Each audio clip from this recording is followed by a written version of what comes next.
matin. Le livre du jour, Nicolas Caro, c'est un format poche ce matin. Vous nous emmenez en Grande-Bretagne. Avec le chemin de sel de Raynor Wynne, c'est un récit plus qu'un roman, donc histoire vraie. Raynor Wynne qui a connu la loose, la super loose même, mais qui a aussi connu grâce à ce livre une belle revanche. Il s'est écoulé à 1 million d'exemplaires dis dans donc, le monde. quel beau succès. C'est son histoire qu'elle raconte. Absolument. Raynor et Maude, son mari depuis plus de 30 ans, vivent à la campagne, 2 enfants, des grands, ils sont étudiants. Raynor et Maude ne mènent pas la grande vie, mais ils s'en sortent, ça va, ils ont des moutons, ils ont leur maison. Mais en 2013, ils perdent tout. Je vous la fais courte, Maude avait investi un peu d'argent dans la société d'un ami qui a fait faillite et la justice les a condamnés à éponger les dettes de cette société. Mais je vous ai dit, ils ne roulent pas sur l'or. Alors huissier, saisi, bref, ils n'ont plus rien. Ah si, ce qu'ils ont, c'est une mauvaise nouvelle de plus.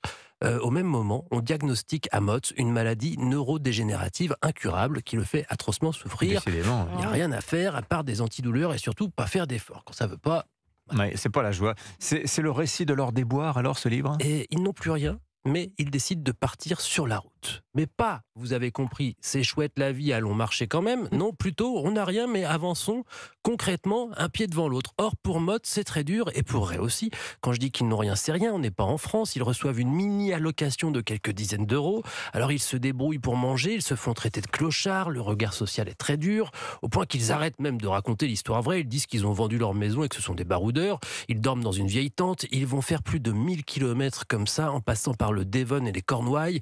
C'est dur, mais il y a aussi beaucoup de beauté, celle de la nature et celle de la marche. Et puis, contre toute attente, soudain, Maude va beaucoup mieux. En fait, ça lui fait du bien, la marche, contre l'avis des médecins. Et puis, il y a des rencontres. Et puis, donc, ce livre, 1 million d'exemplaires, etc. Voilà, le chemin de sel et les problèmes d'argent dissipés. C'est fini, là. Voilà, c'est chez 10-18. Merci beaucoup, Nicolas Caro. The battle to decide the ranks of the new world begins now. Alors là, on change radicalement d'ambiance. Caroline Speller, le jeu de la D'autres formes vidéo de de la combat. semaine. Ah oui, Tekken 8, jeu de combat, 30 ans d'existence, 54 millions d'exemplaires vendus. Oui, Incroyable. et en matière de jeux de baston, Dimitri, il y a 2 écoles, la 2D et la 3D. Dans la 2D de Street Fighter, on déplace son personnage d'avant en arrière avec un système de combat très exigeant. La 3D, comme Tekken, se veut plus proche des arts martiaux avec des affrontements plus faciles à prendre en main. Ouais, alors, il y a eu Street Fighter 6 l'année dernière, Mortal Kombat 1, ça c'est des titres aussi qui ont également plus de 30 ans. Comment Tekken 8 fait-il face à cette redoutable concurrence ? Alors Tekken 8 sort le grand jeu. C'est plus dynamique, plus agressif, plus spectaculaire, plus explosif. Au sol, dans les airs, les coups pleuvent, détruisent certains décors. C'est aussi une histoire où se mêlent drame familial, force démoniaque et tournoi de 32 combattants pour déterminer le sort de notre monde. Tous parlent dans leur langue maternelle comme un certain Victor Chevalier à l'alias Phantom Raven. Appelez-moi Victor. Je n'aime pas mon nom de code. Cette voix, si vous la Ah reconnaissez, oui. c'est Vincent Cassel, Ouais, on la qui a reconnaît. également inspiré le design du combattant, un mélange d'un samouraï et d'un James Bond cinquantenaire à l'élégance française. J'ai demandé à l'acteur pourquoi il a doublé le personnage de Victor Chevalier. En général, j'accepte ce qui va le plus me surprendre. Il y a quelques mois, j'étais en train de faire un film de Cronenberg qui parle de la mort. Donc là, tout d'un coup, boum, je me retrouve dans Tekken 8. C'était le premier personnage français de la franchise. Je trouvais que c'était assez cool, en fait, de pouvoir prêter ma voix à un personnage comme ça.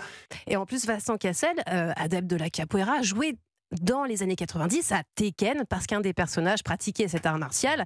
Mais franchement, il n'avait pas mesuré la popularité de cette licence. Le moment où il y a eu l'annonce et que les gens ont commencé à savoir à travers le monde que je faisais ce truc-là, j'ai reçu des coups de fil, des messages, mais de partout. Et c'est là où je me suis rendu compte de la puissance des jeux vidéo dans le monde actuel. Des fois, on fait un film, et puis quand il y a 300 000 personnes qui le voient, on est content. Là, ça va être des millions et des millions et des millions de gens qui vont jouer à travers le monde. Je suis fier de participer à quelque chose d'aussi belle facture, en fait.